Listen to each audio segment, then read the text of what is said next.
Dear student, ध्यान दें। Class 11 के सब्जेक्ट बायोलॉजी चैप्टर आपका चल रहा है प्लांट किंगडम, वनस्पति जगत। पार्ट 1 और पार्ट 2 आप लोगों को पढ़ाया गया। आज हम आप लोगों को पार्ट 3 पढ़ाने जा रहे हैं। टॉपिक है ब्रायोफाइटा।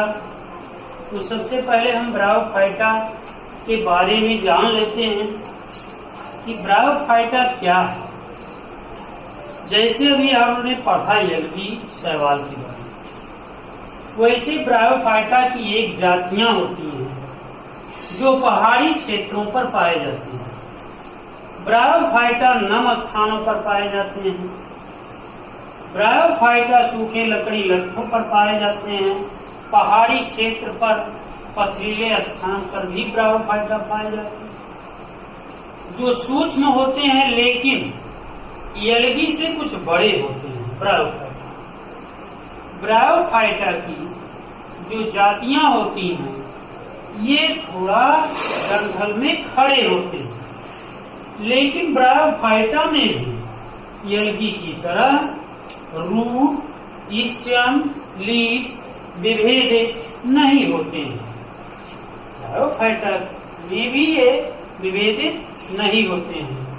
ब्रायोफाइटा मांस और लीवर वर्ग में विभाजित होता है। मांस एवं लीवर वर्ग में विभाजित होता है। ये एक घास की तरह से जमे होते हैं, लेकिन इनमें एक विशेष गुण ये पाया जाता है क्योंकि जन्म काल के लिए इनके वाटर की आवश्यकता होती है, जल की आवश्यकता होती है। बिना जल के इनमें निषेचन संभव नहीं है। रहने के लिए तो नम स्थान पर रह सकते हैं, लेकिन निषेचन क्रिया के लिए इनमें इनके अंदर क्या आवश्यकता है? जल की आवश्यकता। एक विशेषता ब्रायोफाइटा में और पाई जाती है। क्या विशेषता? ये जिस तरीके से फ्रॉग, एम्फी, बियर, बरका उभयचर प्राणी होता है, उसी तरीके से ये प्लांट ब्रायोफाइटा एक उभयचर पौधे के नाम से जाना जाता है। कंपटीशन में इसके क्वेश्चन पूछे जाते हैं, ऐसे पौधे का नाम बताइए जो उभयचर पौधे के नाम से जाना जाता है। तो आप अपने दिमाग में याद रखेंगे कि ब्रायोफाइटा की जो जातियां होती हैं ये उभयचर होती हैं, अर्थात ये जल तथा स्थल दोनों पर पाए जाते हैं, इसलिए इसे उभयचर पौधे कहते हैं। किसकी तरह? जैसे फ्रॉग उभयचर है जो जल तथा स्थल दोनों पर पाया जाता है। ये विशेषता आपने देखा। और विशेषता देखिए, निषेचन के लिए जल की आवश्यकता होती है। इसमें स्पोरोफाइट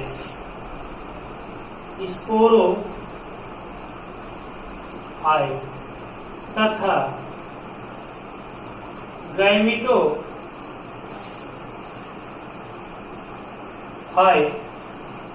दोनों पाए जाते हैं। स्पोरोफाइट में से यहाँ पर है बीजाणु, गैमेटोफाइट का यहाँ अर्थ है युग्मकोद्भिद, अर्थात अगुणित कोशा, जिसे हेप्लॉइड कहते हैं। इसे अगुणित कोशा यन कहते हैं। यदि द्विगुणित है तो 2n होगा, यदि एगुणित है तो अगुणित यन होगा।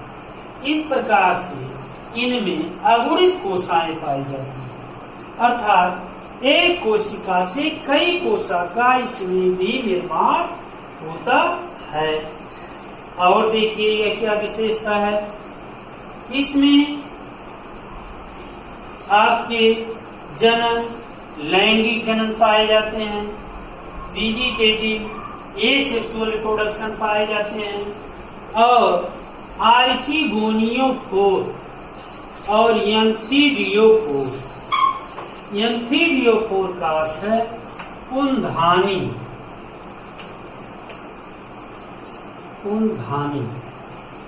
और आर्चिगोनियोफोर का अर्थ है स्त्री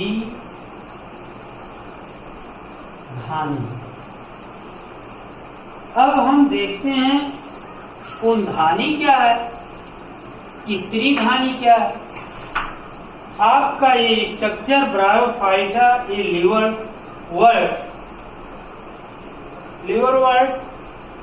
ब्रायोफाइटा की जातियां हैं, जिसमें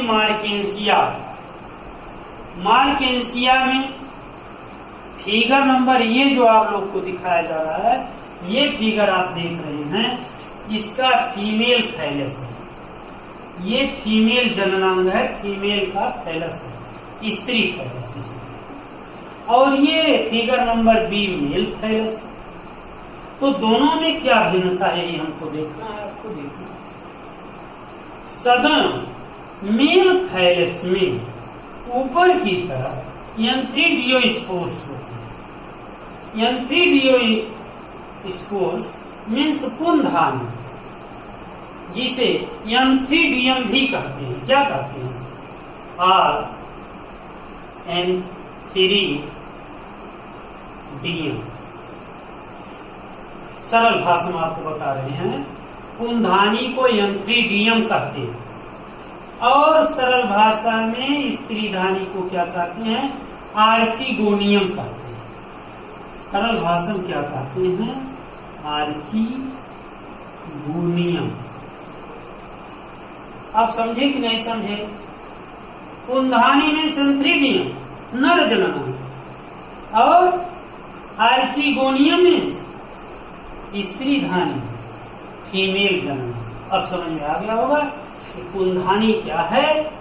हिंदी में पुंधानी नर जननांग, और इसमें क्या है? स्त्री धानी फीमेल जननांग। इस प्रकार से जब ये मेल फीमेल दोनों आपस में मिलते हैं तो लैंगिक जन्म की प्रक्रिया पूरी होती है, जिससे तमाम ब्रायोफाइटा का क्या होता है? जन्म होता है। कई कोशा का क्या होता है? निर्माण होता है।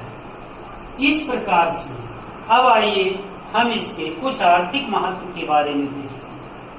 आर्थिक महत्व, जिसे इंग्लिश में क्या कहते हैं? Economic importance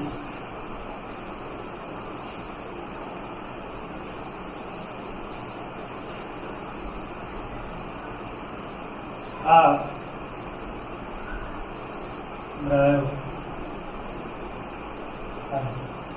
economic importance of bryophyta. Bryophyta का हम आर्थिक महत्व देखते हैं। आर्थिक महत्व मतलब दैनिक जीवन में तो बहुत अधिक तो ब्रायोफाइटा का आर्थिक महत्व नहीं है, फिर भी है। क्या है? इसमें जो ये विटामिन पाए जाते हैं, प्रोटीन पाए जाते हैं, इसलिए कुछ जंतु इसको भोजन के रूप में उपयोग करते हैं। दूसरी नंबर, इसमें कुछ जंतु घास की तरह ही लगे होते हैं, जो उसको उस पर बैठने का काम करते हैं, आराम करने का काम करते हैं। इनके अंदर जल को एब्जॉर्ब करने की क्षमता होती है, इसलिए निषेचन के लिए जल भी आवश्यकता है। इसलिए इसके जो जातियां हैं ये छोटी छोटी होती हैं, जो जंतुओं को सीमेंट कर एक जगह से दूसरे जगह ट्रांसफर करने का काम करती है। जैसे आपने देखा होगा मछलियों के जो स्पोर छोटे छोटे बच्चे आते हैं, शिशु आते हैं, वो ब्रायोफाइटा की जातियों में लपेट कर एक जगह से दूसरे जगह पहुंचाए जाते हैं। इससे क्या होता है? वो जीवित प्राणी जीवित रहता है, क्योंकि नम स्थान है। तो इसका दैनिक जीवन में उपयोग भी है। जैसे आपने देखा कि इसका उपयोग क्या हुआ? एक जगह से दूसरे जगह जंतुओं को पहुंचाने में, भोजन के रूप में इसका प्रयोग हुआ। और इसका उपयोग है, ये पहाड़ी क्षेत्रों पर पाए जाते हैं और जगह पर पाए जाते हैं, तो ये मिट्टी को कटने नहीं देते हैं, मिट्टी को बहने नहीं देते हैं, अर्थात जालनुमा बिछे होते हैं, उनको रोकने का क्या काम? ये रोकने का काम करते हैं। इस प्रकार से ब्रायोफाइटा के बारे में आज आप लोगों को हम पार्ट नंबर 3 के बारे में समझाए। अगर इसमें कोई परेशानी हो, कहीं भी कोई दिक्कत हो, आप पूछ सकते हैं। क्या इसमें समस्या है? अगले टर्म पर आपका पार्ट नंबर 4 पढ़ाया जाएगा। यहीं पर इसको हम क्या कर रहे हैं, एंड कर रहे हैं। Thank you.